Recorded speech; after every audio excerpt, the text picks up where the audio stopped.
propose de parler de la leçon 171 à l'agrégation externe, qui peut aussi intéresser les gens de l'agrégation interne, hein, parce qu'il y a quand même un gros tronc commun là-dedans.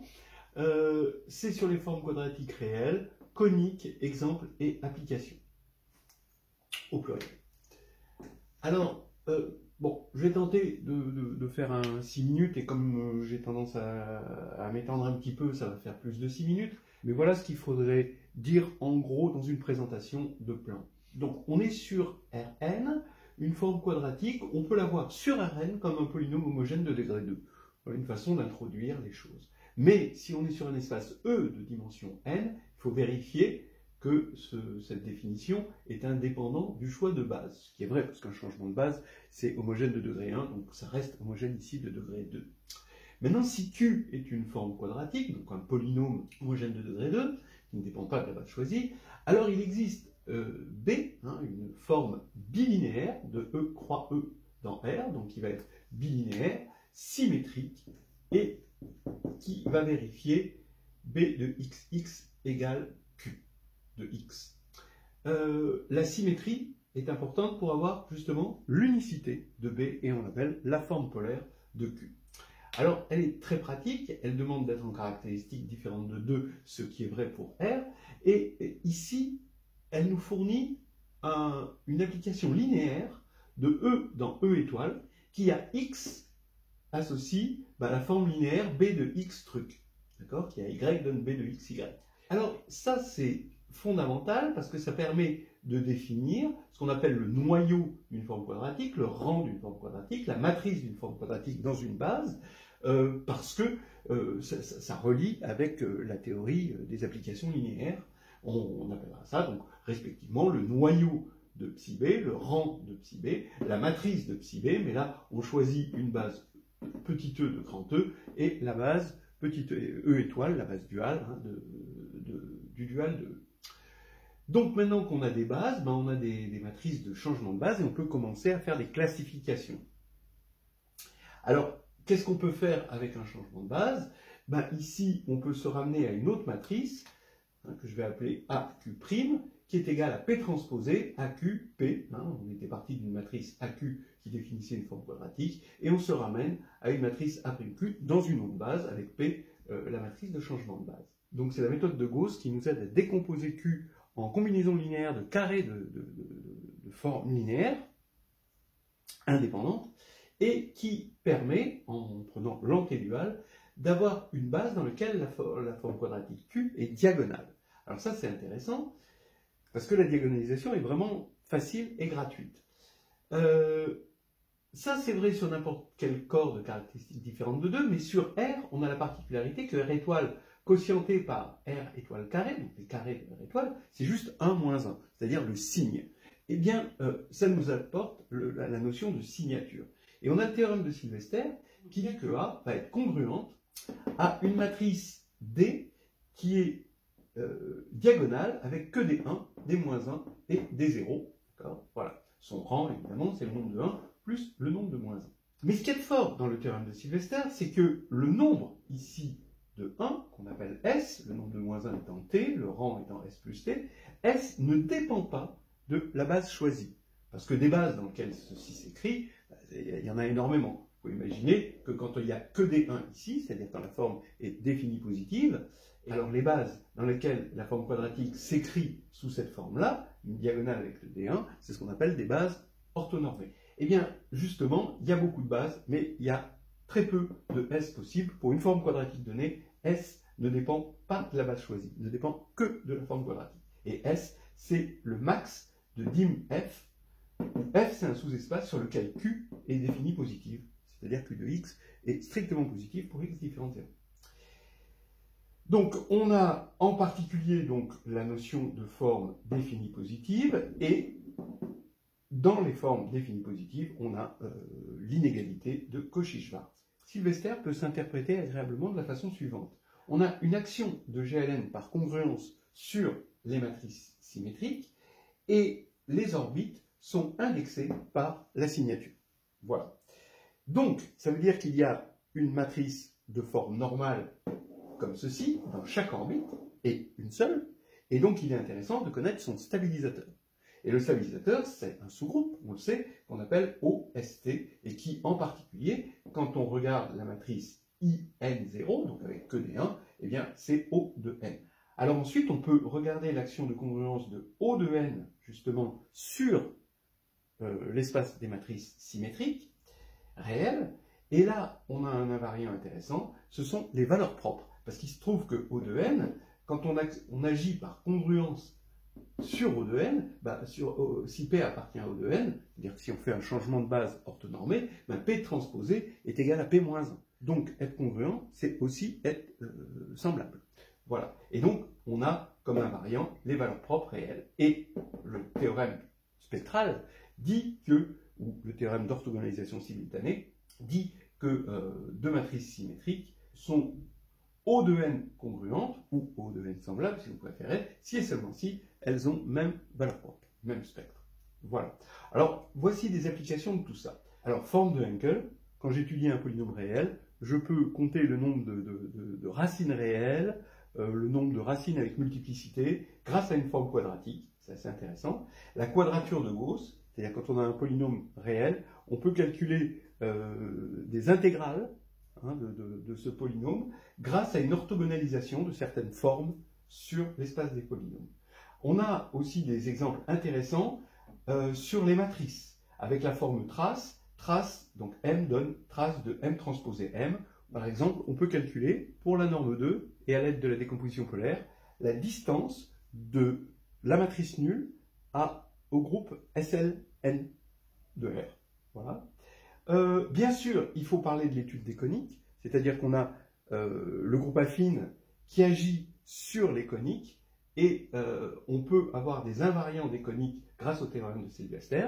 De la même manière, le groupe des isométries agit sur les coniques, et on peut avoir des invariants, mais cette fois-ci des invariants euclidiens des coniques, grâce au théorème spectral. On a aussi, parce qu'on est sur R, une étude possible des extrémas d'une fonction, parce que quand la différentielle d'une fonction de Rn dans R s'annule, ce qui nous reste pour étudier la fonction, c'est le terme de degré 2, et ça c'est une forme quadratique réelle. Voilà.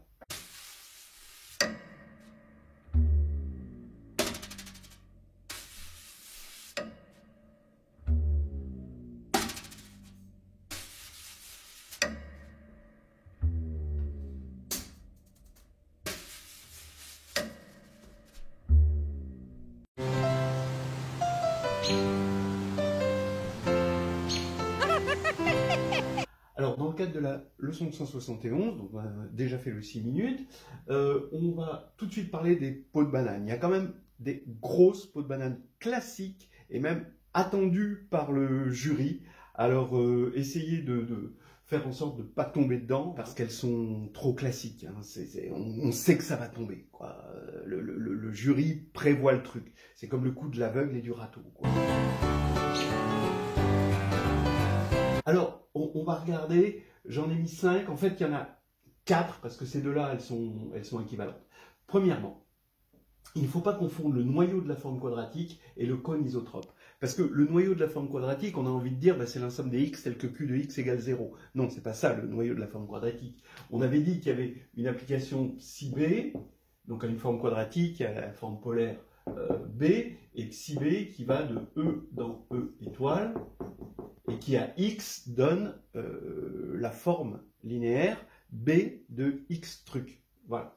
Donc ça, c'est une application linéaire, et le noyau de la forme quadratique, c'est exactement le noyau de cette application linéaire. Donc c'est l'ensemble des x tels que b de x truc et la forme linéaire nulle, c'est-à-dire b de xy égale 0, quel que soit y dans E. Voilà donc le noyau de la forme quadratique. Et le cône isotrope, ça, c'est bien l'ensemble des x de E, tel que q de x égale 0. Donc, en général, évidemment, quand je pose y égale x là-dedans, je me rends compte que j'ai q de x, donc j'ai une inclusion, mais en général, c'est une inclusion stricte. Remarquez, mais ça, c'est plus une peau de banane, c'est quelque chose à savoir, c'est dans le cas positif, si la forme quadratique est positive, alors il y a égalité.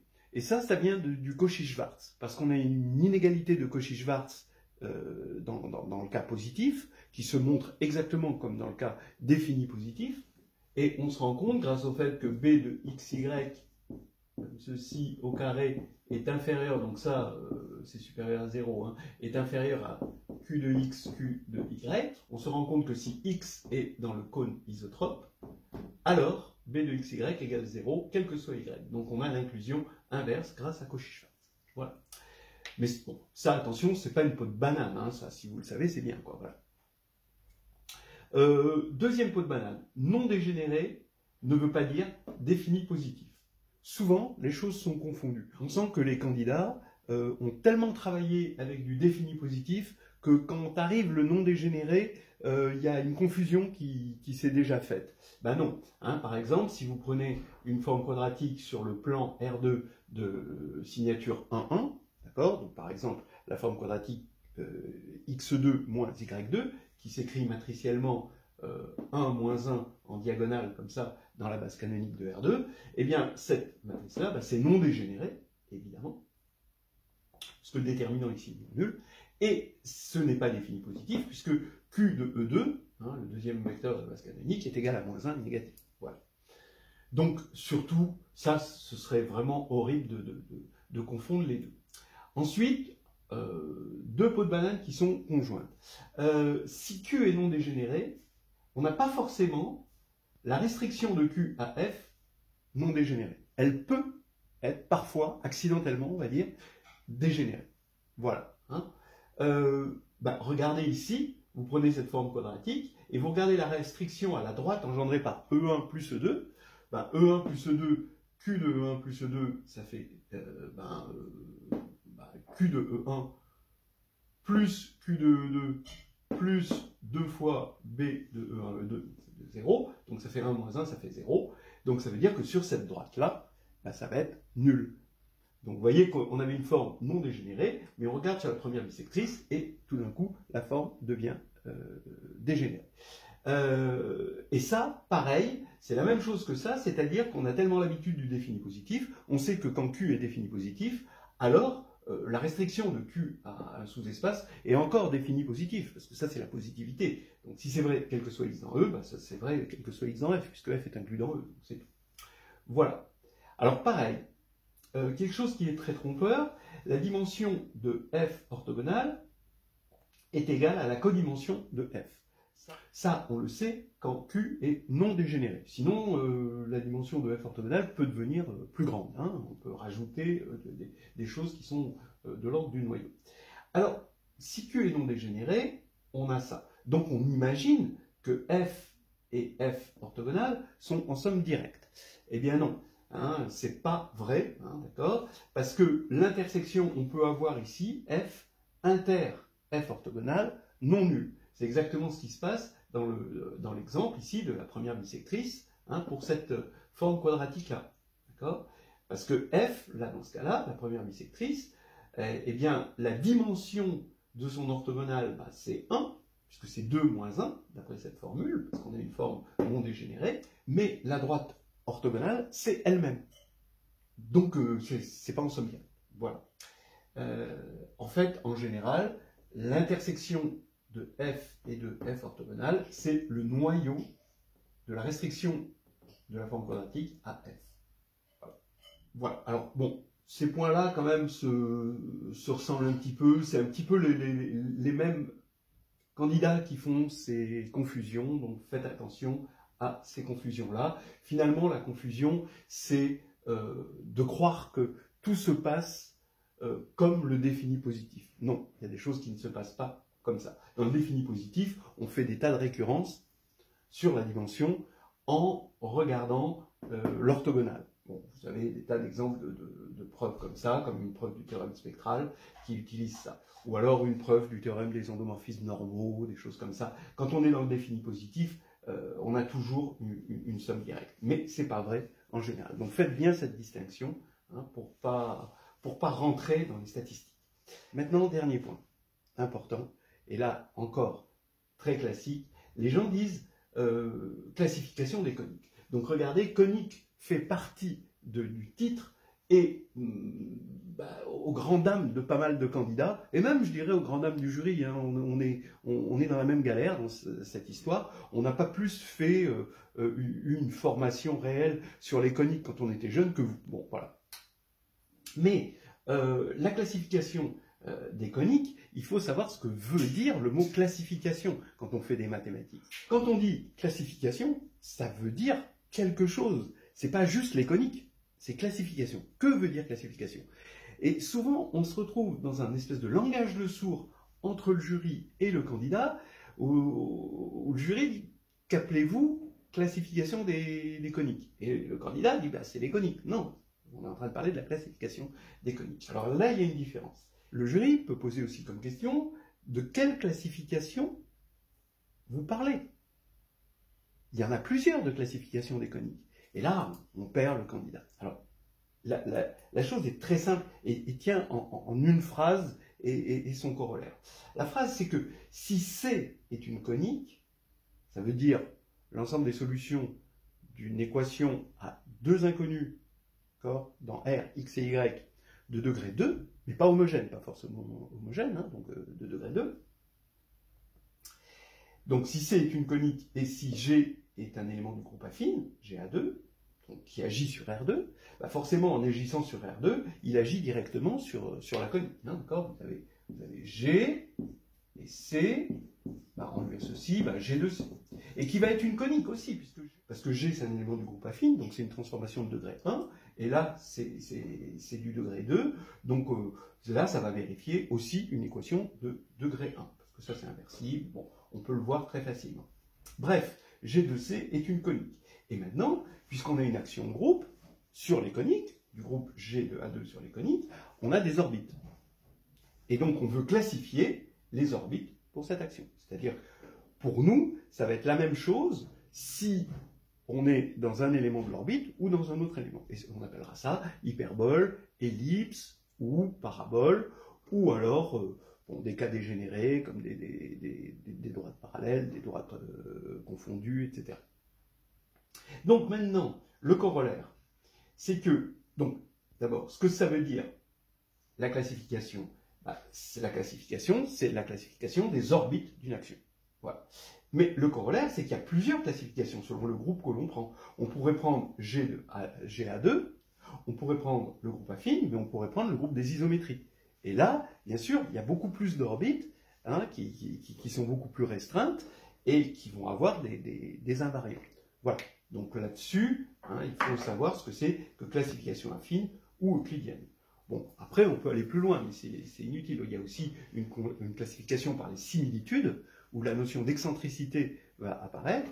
On a aussi la notion de classification projective des coniques, mais là, c'est peut-être un petit peu plus compliqué, quoi, même si on pourrait en parler ici, dans le cadre de cette leçon.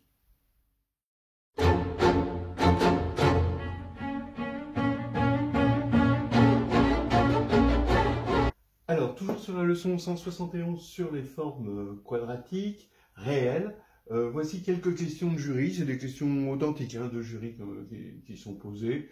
Alors, soit f et g, deux formes linéaires sur un espace vectoriel de dimension finie sur R. On va supposer ici que f et g sont indépendantes. Montrer que f fois g est une forme quadratique, donc c'est l'application qui a x donne f de x fois g de x dans R, évidemment. C'est bien défini comme application de E dans R. Donc, vous montrez que c'est une forme quadratique. Quelle est sa signature? Alors, vous pouvez le trouver dans Nouvelles histoires hédonistes, le 5 D2. Chapitre 5, exercice D2. Alors, regardez, c'est l'idée. Déjà, pourquoi c'est une forme quadratique? Alors, on peut dire, on voit bien, on a une forme linéaire, donc c'est homogène de degré 1, fois une autre forme linéaire, c'est homogène de degré 1. Donc, quand on multiplie, ça va être homogène de degré 2. Voilà, donc c'est une forme quadratique sans autre forme de procès, quoi. Oui. Alors, on peut aussi vous demander est-ce qu'on pourrait savoir quelle est la forme polaire, et voir la forme. Bon, la forme polaire, elle n'est pas difficile à deviner. Ça va être xy donne f de x, g de y, plus f de y, g de x. Voilà, tout simplement. Bon. Maintenant, Donc on voit bien que c'est linéaire en X, c'est linéaire en Y, et c'est symétrique. Donc par unicité de la forme polaire, vous pouvez affirmer que c'est la forme polaire de cette forme quadratique-là, qui devient du coup quadratique si on ne veut pas le faire par l'homogénéité de degré 2. Hein. Quand vous posez x égale y, vous retombez bien sur f de x, g de x. Voilà, donc voilà déjà une première chose. Quelle est sa signature? Alors là, pour avoir sa signature, c'est ça qui est amusant, c'est que à partir du moment où elles sont indépendantes, d'accord, vous pouvez les compléter en une base. Donc f et g sont les premiers vecteurs d'une base de E étoile. Et vous regardez la base antéduale dans E, c'est-à-dire la base de E, telle que cette base du dual qu'on vient d'obtenir, c'est la base des coordonnées hein, dans la base de E. Voilà. Alors, ça veut dire quoi? Ça veut dire que F, c'est le x1, c'est la première coordonnée, et G devient la deuxième coordonnée de x dans cette base. Voilà. Et donc, quelle est la signature? On voit tout de suite à la formule que ça, c'est 1 quart de x1 plus x2 carré moins x1 moins x2 carré. D'accord, qui sont des formes indépendantes. Bon, ça, c'est la méthode de Gauss. Que la signature, c'est 1, 1. Souvent, on pouvait rester assez longtemps avec le candidat rien que pour montrer que c'était une forme quadratique. Hein, c'est-à-dire où le candidat partait sur regarder fg de x plus y moins fg de x moins fg de y, le tout sur 2, c'est-à-dire la forme polaire, la formule de la forme polaire, et essayer de montrer que ceci est linéaire en x et en y. Et là, ça pouvait prendre beaucoup de temps. Hein. Ça, c'est beaucoup plus express. De deviner par strabisme, en quelque sorte, quelle est la forme polaire, ou encore plus express, dire c'est tout simplement un polynôme homogène, quoi, de degré 2.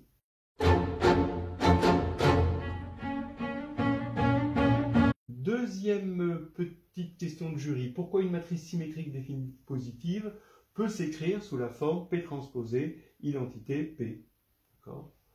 Bon, là, il y a une réponse simple, c'est que, étant donné qu'elle est symétrique définie positive, il faut penser en termes de forme quadratique. C'est-à-dire que la forme quadratique associée est définie positive. Donc, cette matrice A, la matrice symétrique définie positive, c'est la matrice de B de EI, EJ, où B, c'est un produit scalaire. Voilà. C'est comme ça qu'il faut le voir. Alors maintenant, on fait un changement de base. Q transposé à Q, c'est-à-dire que cette base-là, qui a priori n'est pas orthonormée, on va la rendre orthonormée. Comme on a un produit scalaire, on sait qu'on a au moins la méthode de Gram-Schmidt, et on a une base orthonormée, ce qui veut dire qu'on a ici l'identité. Voilà. Et donc, on prend P égale Q moins 1, et ça marche. Voilà. Le tout, c'est de voir que ça veut dire qu'une matrice symétrique définie positive, elle est congruente à l'identité. Et ça, finalement, c'est une petite partie du théorème de Sylvester. C'est la signature qui vaut M0. Voilà. Peut-on trouver une matrice symétrique non diagonalisable? Bon, la réponse, c'est non sur R. Bon, alors maintenant, ça, c'était la première réponse. Maintenant, sur C, oui. Regardez, vous prenez 1 I, et vous multipliez par I. Ça fait I moins 1. Comme ça, vous obtenez ici une matrice qui est symétrique. Maintenant, est-ce qu'elle est diagonalisable? On voit que sa trace est nulle. Son déterminant, évidemment, il est nul, puisqu'on a pris des vecteurs C liés. Et donc, ça fait que le polynôme caractéristique de cette matrice, c'est juste x2.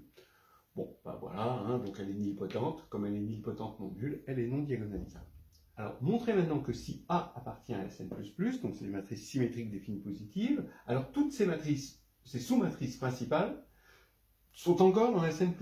Donc vous regardez, ici les sous-matrices principales, vous prenez ici, vous partez des m premières colonnes et des m premières lignes, et ça vous fait une sous-matrice principale pour tout m compris entre 1 et n. Voilà. Alors, le problème dans cette question, c'est quand le candidat va partir sur les valeurs propres. C'est-à-dire qu'il va vouloir dire, est-ce que je peux tirer des valeurs propres de la sous-matrice principale en fonction des valeurs propres de la matrice? Ça, c'est extrêmement difficile, c'est pas possible. C'est parce que on veut trop penser en termes de théorème spectral et pas assez en tant que Sylvester. A priori, Sylvester est quand même la démarche la plus naturelle face à des matrices symétriques réelles. Bon, alors donc, bref, qu'est-ce qui se passe? Étant donné que A est dans Sn++, à A, on va lui associer non pas un endomorphisme dont on chercherait les valeurs propres, mais une forme quadratique, hein, quand on a une base. Voilà, avec la base EI. D'accord? Donc on a à une forme quadratique, on lui associe une matrice, à une matrice, une forme quadratique, évidemment, une fois qu'on a une base fixée. Maintenant, là, EI, I est compris entre 1 et n, et on va regarder juste la restriction au sous-espace Fm engendrée par la partie libre E1 jusqu'à Em. D'accord? Et en fait, comme A est définie positive, ça veut dire que Q est définie positive, donc toute restriction est définie positive, et cette matrice que je peux appeler A indice M, la sous-matrice principale, est en fait la matrice de cette restriction, c'est justement la sous-matrice principale. Voilà, donc évidemment, comme Q est définie positive, la restriction est encore définie positive, c'est évident.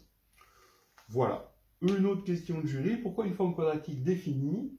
Définie, ça veut dire, si Q de x égale 0, alors x égale 0. Voilà, c'est ça défini. Pourquoi est-elle forcément définie positive ou définie négative? Bon, alors, donc ça, on voit bien que c'est lié au théorème des valeurs intermédiaires. Donc c'est plus une question d'analyse, mais bon, qu'il faut savoir faire, évidemment. Donc on va supposer qu'elle est définie, mais par l'absurde qu'elle est ni définie positive, ni définie négative. Dans ce cas-là, il y a un x tel que q de x est strictement négatif, et on a un y tel que q de y est strictement positif. Et donc, on va avoir une fonction qui va aller de 0, 1 dans R, et qui va associer q de 1 moins tx plus ty. Alors, en 0, ben, ça va faire q de x, donc ça va être négatif. En 1, ben, ça va faire q de y, donc ça va être positif. Donc, comme ça, c'est un polynôme homogène de degré 2, ben, forcément, c'est continu. Donc, ça passe du moins vers le plus. Donc, forcément, ça s'annule quelque part, ce qui est en contradiction avec le fait que la forme quadratique est définie. Donc, forcément, s'il y a un x pour lequel c'est négatif, ben, ce sera négatif partout, et inversement pour le positif. Voilà, on va continuer sur les questions de jeu. Deux autres questions un petit peu plus difficiles. Bon, elles sont toutes dans les exercices du chapitre 5 de Nouvelles histoires hédonistes de courbes et de géométrie.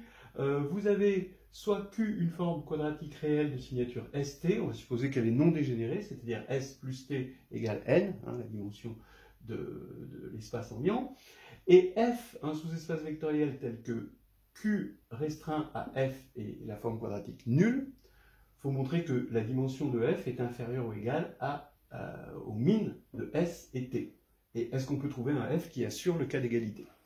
Alors, on va prendre donc une base de Sylvester, c'est-à-dire une base dans laquelle donc E1 jusqu'à ES, donc là ici on va avoir Q de EI égale 1, pour I allant de 1 à S, Q de EI égale moins 1 pour I allant de S plus 1 à N, et que ce soit une base orthogonale. Donc, évidemment, on sait que cette base existe par hypothèse sur la signature. Et donc, la matrice de Q, ça va être cette fameuse matrice de forme normale, I indice ST, dont on parle forcément dans une leçon. Hein, on en a parlé dans la leçon. Alors, ici, on va prendre G, le sous-espace engendré par E1 jusqu'à ES. Il est de dimension S, donc forcément, F inter G est égal à 0. Parce que si on prend un élément non nul, ben forcément, vous voyez bien que Q est définie positive sur G, ce qui veut dire que, puisqu'il y a une base orthonormée, hein, Q est définie positive sur G, ce qui va faire que si un élément est non nul dans G, forcément Q de x est différent de 0. Alors que s'il est dans F, forcément Q de x égale 0. Donc là, il y a contradiction, ce qui fait que F inter G est réduit au vecteur nul. Donc, par la formule de Grassmann, ben, la dimension de f est inférieure ou égale à n moins la dimension de S. Ça, c'est parce que j'utilise la formule de Grassmann avec en plus le fait que f plus g, sous-espace f plus g, est inclus dans E. Ce qui va faire que la dimension de f plus g est inférieure à n. Voilà. Mais n-s, ben, par hypothèse, c'est égal à t, ce qui va faire que dim de f est inférieur à t. Et de la même manière, en remplaçant ce sous-espace par celui engendré par les t derniers vecteurs, eh bien, dim de f sera inférieur à s, ou égal à s. Donc la dimension de f est inférieure au min des deux. Voilà. Maintenant, le cas d'égalité, bah, c'est facile. Supposons par exemple que c'est s le plus petit des deux. Alors on peut construire une base E1 plus ES plus 1, E2 plus ES plus 2, jusqu'à ES plus ES plus S, c'est-à-dire E2S. Ça forcément, puisque S est le plus petit des deux, et ce qui va nous faire qu'on va pouvoir prendre F engendré par cette famille-là. Alors cette famille est libre, ça c'est facile à voir, parce que les EI forment une base. Ensuite, elle est orthogonale, ça c'est facile à voir, parce que la famille EI est orthogonale. Et puis, ce sont que des vecteurs isotropes, parce que ce sont des vecteurs orthogonaux, on fait la somme de vecteurs orthogonaux, donc comme ils sont orthogonaux, on a Q de E1 plus ES plus 1, ça fait Q de 1 plus Q de ES plus 1, et ce qui fait 1 moins 1, donc ça fait 0. Donc F, la matrice, si vous voulez, de la restriction de Q à F est la matrice nulle. Donc on a un sous-espace F qui assure l'égalité. Voilà. On dit que F est totalement isotrope. Voilà. Et donc il est totalement isotrope maximal, ce qu'on appelle les cétimes, qui sont importants dans la théorie.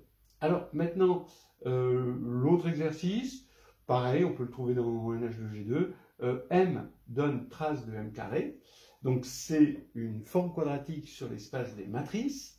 Alors effectivement, on voit bien que c'est homogène de 2 à 2, c'est très facile. Maintenant, si on veut sa forme polaire, c'est facile aussi de voir que c'est trace de Mn.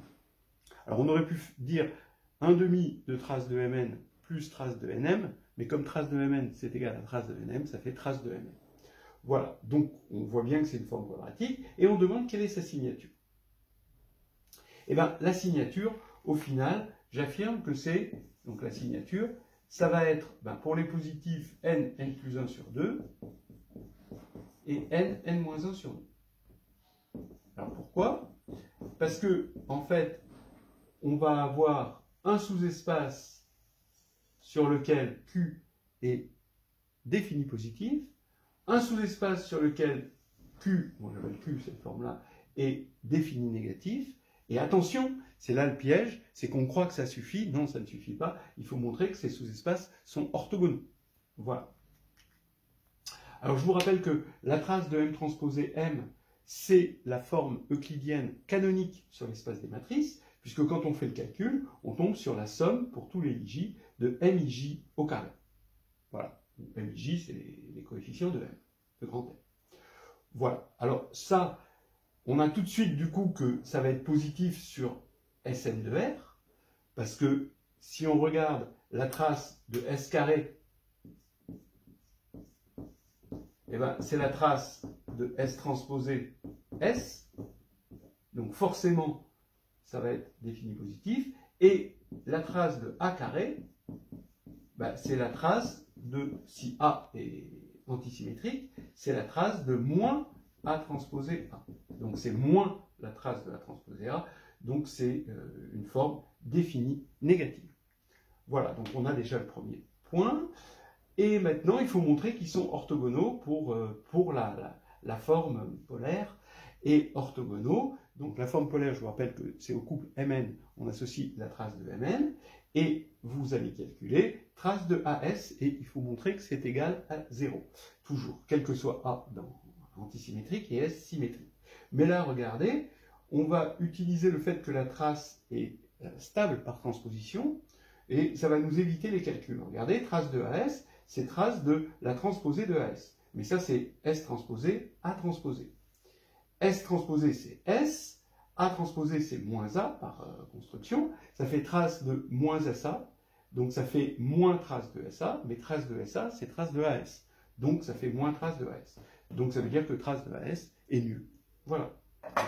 Et donc la signature, hein, c'est la dimension ici de ce sous-espace, virgule, la dimension de celui-là, puisque là-dessus c'est défini positif, là-dessus défini négatif, et ils sont orthogonaux. Voilà pour les questions de jury.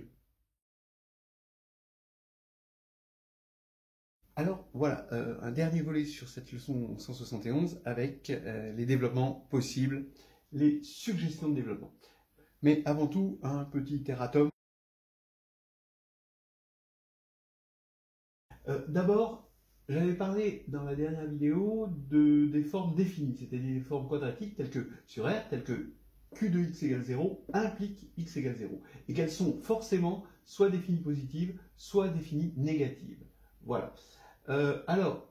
Lipschitz me fait remarquer que je ne suis pas assez précis à la fin, et il a raison. Quand je dis qu'on va supposer que c'est ni l'un ni l'autre, donc il existe un x tel que q de x est strictement positif et un y tel que q de y est strictement négatif, dans ce cas-là, je regarde ce segment-là, ici, porté entre 0 et 1, et forcément, comme il va de q de x et il est continu et vers q de y, il va forcément s'annuler. Bon, c'est pas tout à fait une contradiction en soi, il peut s'annuler, et dans ce cas-là, ça veut dire que, d'après l'hypothèse, que 1 moins tx plus ty s'annule. Mais là, bien sûr, ça va pas aller, parce qu'il va s'annuler pour un t strictement compris entre 0 et 1, ce qui va faire que y va s'écrire sous la forme lambda x. Pourquoi? Parce que cet élément-là est forcément nul d'après cette hypothèse. Voilà. Donc ça veut dire que y, comme y et x sont non nuls, t est non nul, on a forcément y et x qui sont collinéaires, et donc q de y est égal à lambda 2 q de x, et ça c'est pas possible, ils ne sont pas de même signe. Voilà déjà une première réflexion. Ensuite, il y a eu un deuxième message intéressant de Pierre Gonin-Joubert qui ressemble à cette méthode-là, mais il faut bien reconnaître, beaucoup plus élégant.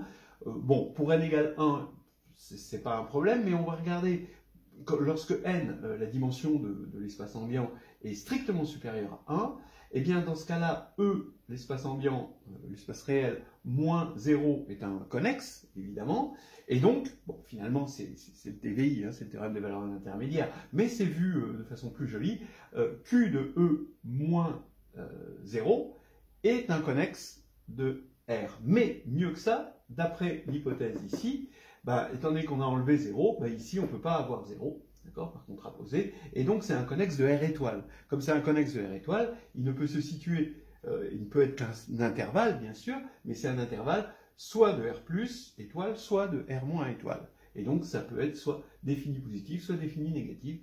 Donc merci à Pierre Gonin-Joubert pour cette méthode élégante. J'avais aussi une autre méthode, mais nettement moins élégante, c'est d'appliquer justement Sylvester, et de dire de toute façon, la signature de Q, on regarde toutes les signatures possibles, elles sont de la forme ST.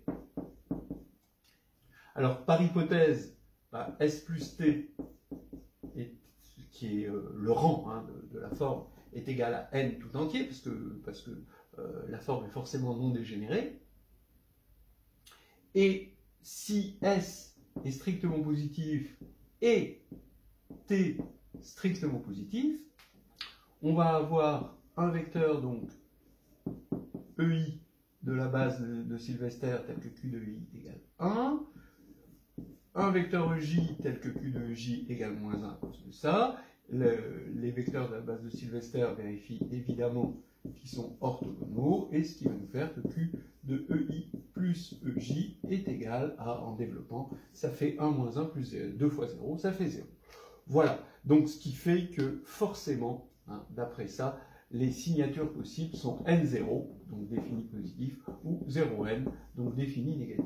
Voilà, c'était plusieurs méthodes avec des niveaux d'élégance quand même largement différents. Et maintenant, on attaque les vrais développements. Alors voici quelques suggestions de développement relativement raisonnables. Vous allez trouver les premiers surtout dans Carnet de voyage en algébrie, ils y sont tous dans le chapitre 2, et celui-ci, non, par contre il est dans Nouvelles histoires hédonistes de groupe et de géométrie, ce serait dans le chapitre 6, parce qu'il utilise la décomposition polaire. Alors, d'abord, oui, tout hyperplan de Mn de R contient une matrice orthogonale. Ça, c'est assez sympathique. L'idée est simple, c'est que si vous prenez un hyperplan, ça veut dire que c'est l'ensemble des matrices, un hyperplan de Mn de R, c'est l'ensemble des matrices telles que L de M égale 0, où L est une forme linéaire sur Mn de R non nulle, hein, pour que ce soit vraiment un hyperplan. Et par non-dégénérescence de la forme trace, d'accord, la forme qui a A et B donne trace de AB, eh bien, vous allez avoir, si j'appelle E Mn de R, vous allez avoir un isomorphisme entre le dual et l'espace, hein, d'accord, comme c'est dans la leçon, et ça c'est bien vu dans la leçon, qui va faire en sorte que cette forme linéaire peut s'écrire sous la forme trace de A truc. Donc ça veut dire qu'on cherche les M tels que trace de AM égale 0, où A c'est la matrice qui correspond à L dans cet isomorphisme associé à la forme trace. Bon, donc entre parenthèses, A est non nul, mais sinon A peut être n'importe quoi, et donc en particulier A est non nul. Mais sinon, A peut être non inversible, hein, attention. Donc quand on va utiliser A égale OS, c'est-à-dire la décomposition polaire, il faut faire attention que ce n'est pas la décomposition polaire qui assure l'unicité. Il y a la décomposition polaire pour les matrices inversibles, d'accord, et ensuite par continuité, on arrive à définir une décomposition polaire, mais qui, elle, n'est pas unique. On peut décomposer, mais il n'y a plus unicité. Voilà, hein, c'est tout, hein, parce que A n'est pas forcément inversible. Voilà. Dans ce cas-là, O est orthogonal, ça reste orthogonal, et S, c'est plus symétrique défini positif, c'est juste symétrique positif, à cause justement de ce passage à la limite, hein, par continuité de la décomposition polaire. Alors, vous avez donc O, P, D, P transposé, parce que S est symétrique, donc est diagonalisable en base orthonormée. Et on fait un changement de variable, on utilise la propriété de la trace, c'est vraiment très joli. Voilà, donc je vous laisse regarder. Après, on se ramène à une équation très très simple, et on prouve qu'il va y avoir des solutions, qu'il va y avoir une matrice orthogonale solution. Voilà, oui, je vous laisse regarder, c'est vraiment très très joli. Le théorème d'orthogonalisation simultanée, il est, bon, oui, c'est pas d'une originalité folle, mais c'est très raisonnable. En fait, vous voulez une base qui soit simultanément orthogonale pour une forme quadratique donnée et pour un produit scalaire, hein, parce que vous êtes sur un espace euclidien. Voilà, et si elle peut être orthonormée, c'est encore mieux, mais ça c'est pas difficile, hein, une fois qu'on aura la base orthogonale pour les deux.